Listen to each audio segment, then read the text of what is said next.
25 years ago, some guys got together and started up a taxi company because the requirement was there, because the oil business was just getting really busy. I'm the rector here, so a head teacher. I've been here for nearly 25 years.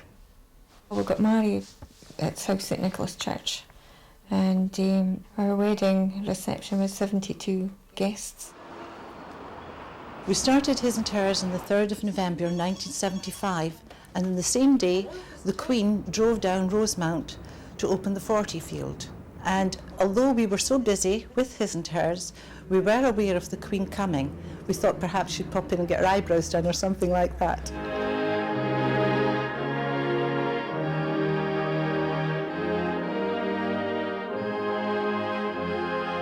BP had rigged it up so there was a transparent stretch of pipeline, and you were supposed to see the oil going through this pipeline when the Queen did the opening. I had already almost finished a shift, and I must admit that I was a little bit more concerned with getting away for my tea than I was to going out and seeing the first oil being landed at Dice Airport.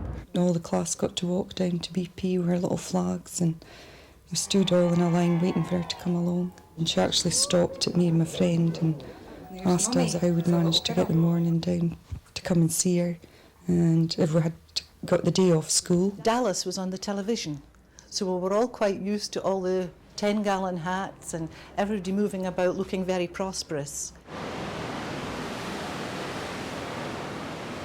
In those days, the North Sea was about the most hostile environment that people could imagine being able to extract oil from.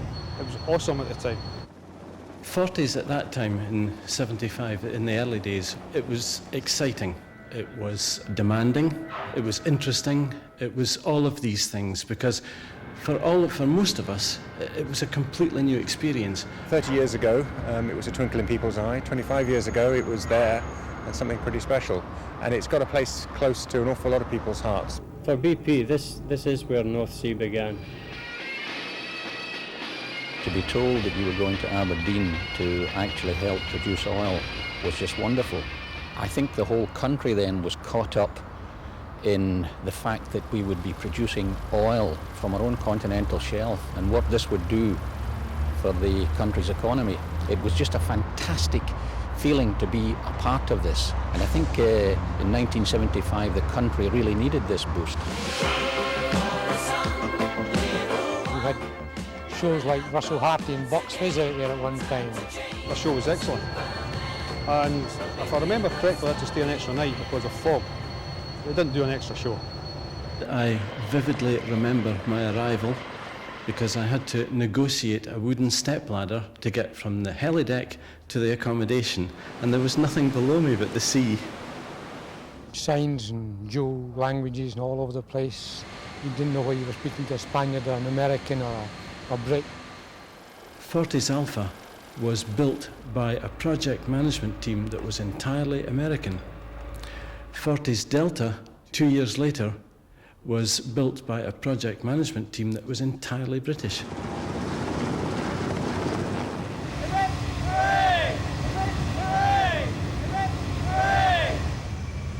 Obviously for Prince Charles on Forties Bravo, I think he enjoyed it. He left a pair of shoes behind. I think the manager stole them in the end. But black patent leather shoes were always a manager's prerogative as opposed to anybody else's. It's not an easy life. We're here to do our job. It makes us our time on shore good, a good standard of living. We can get in the golf course when it's quiet. I'll certainly never have had the lifestyle that I've had through working out here. My kids would never have had the lifestyle they've had through me working out here. All over the Forties, all over the North Sea, we had sunflower competitions. No, it is not the new emblem for BP. We had a keen gardener there, Gordon, and he was very successful. But the sunflower kept growing and growing, so we kept adding bits onto this, the greenhouse, and there was a greenhouse with a great big huge chimney. Princess of Wales recently flew out to Forties Charlie. There was a lot of excitement on the platform that day. The lads themselves lined up in the top deck. She spoke to quite a few of them. A very popular visit it turned out to be. They say that the air was thick with aftershave.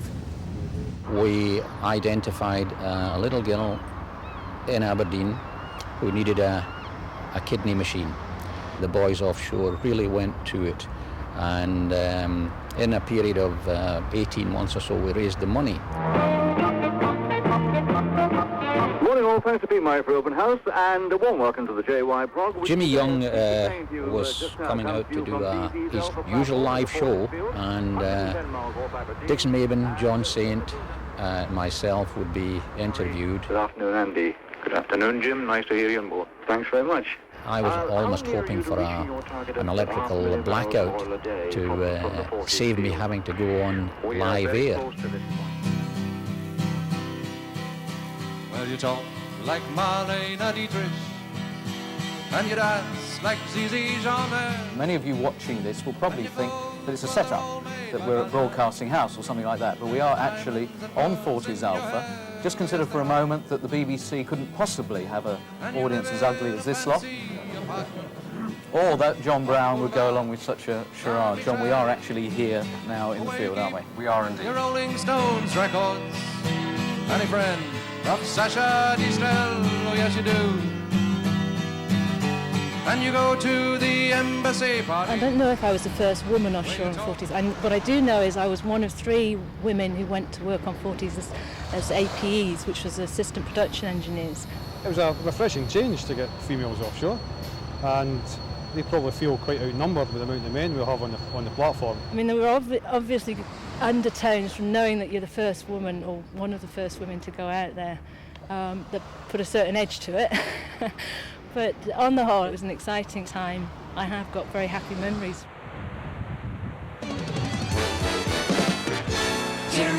Dap me, Vitals. Nearly late again. I'm on BP 40's Charlie with a 24-knot breeze whipping up me survival suit. Very pretty I look in it, too. I just don't know whether I can ever get out of it. People in the oil industry that have settled in this area have made a big contribution and have become part of the community. I can't actually believe it's been 25 years since we've done that, but over the time, I mean, I've obviously gone through school, got married, had children, and I'm still away having more children. 25 years down the road, here we are, still together. Aberdeen is the oil capital of Europe, and a lot of the companies are not only based here for servicing but also for manufacturing, and that's something that will go on and on, hopefully long after the oil has run out. People say there's a good 20 years still in the North Sea, which would be a lifeline for Aberdeen for another 20 years, bring young children and young men into the business as well. I hope it continues to go well, for us too. The history of Forties was pretty special, but the future of Forties could in some ways be even more special. It was a huge oil field when discovered, and there's still, by today's standards, an enormous amount of oil left in the ground. There are some ideas kicking around, and some of them are pretty tentative, and some of them are a bit more concrete, as to ways we might be able to get additional quantities of oil out. Very large quantities, potentially as big as whole new fields that BP would be developing these days. We're going after the really tough oil, that which takes a lot of hard time and effort to get to. 10% of the original 4 billion barrels will give us an extra 400 million barrels of oil that we could produce. If you could displace all the oil in the reservoir with water, you could get up to a 90% recovery. And what I'm working on is a gas displacement EOR, which integrated with the water, we feel like we can contact all these areas of the reservoir. The CO2 is particularly attractive. If we were able to reduce the total emissions to atmosphere of all the oil industry in the North Sea by capturing large quantities of CO2 and putting it into the ground and hopefully leaving it there for kind of geological time, that's got to be good for BP's emissions, even for UK greenhouse gas emissions. The fibre optics project is the provision of high-capacity telecommunications from onshore to offshore, where we want to be as a company which is very much web-dependent, and at the moment that's limited by the amount of cost-effective capacity available to us from the satellites.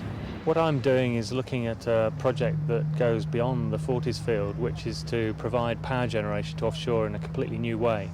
At the moment we generate our power offshore, burning hydrocarbons, and the future model might be that we do that either onshore or in some much more environmentally efficient way. The generation turbines that are offshore, typically like Forties, have about 25% thermal efficiency. If we can generate onshore, then we'll be able to do that at higher efficiency, maybe 50%, and that will reduce the amount of emissions for a given amount of energy we're generating by about 50%, half. There's such energy amongst the teams that are working some of the studies and concepts for extending field life. I believe we are definitely going to deliver something. Many times we've actually said, well, this is the plan for Forties and this is when we're going to shut down Forties. And that plan has changed year after year, and we've pushed out the boundaries of keeping this platform, these platforms alive. And we're still doing that, and we're continuing to look at different futures. We think we can develop a field with a second life that will recover the 300-400 million barrels that we believe firmly are there to recover, and extend field life by another 20 years and have Forties as a major field in the North Sea for that period of time. I'm hoping that I'm watching a video of Forties 40th in 15 years' time, wherever I happen to be, seeing someone in a similar position telling you that it's got another 10 or 15 years left to run.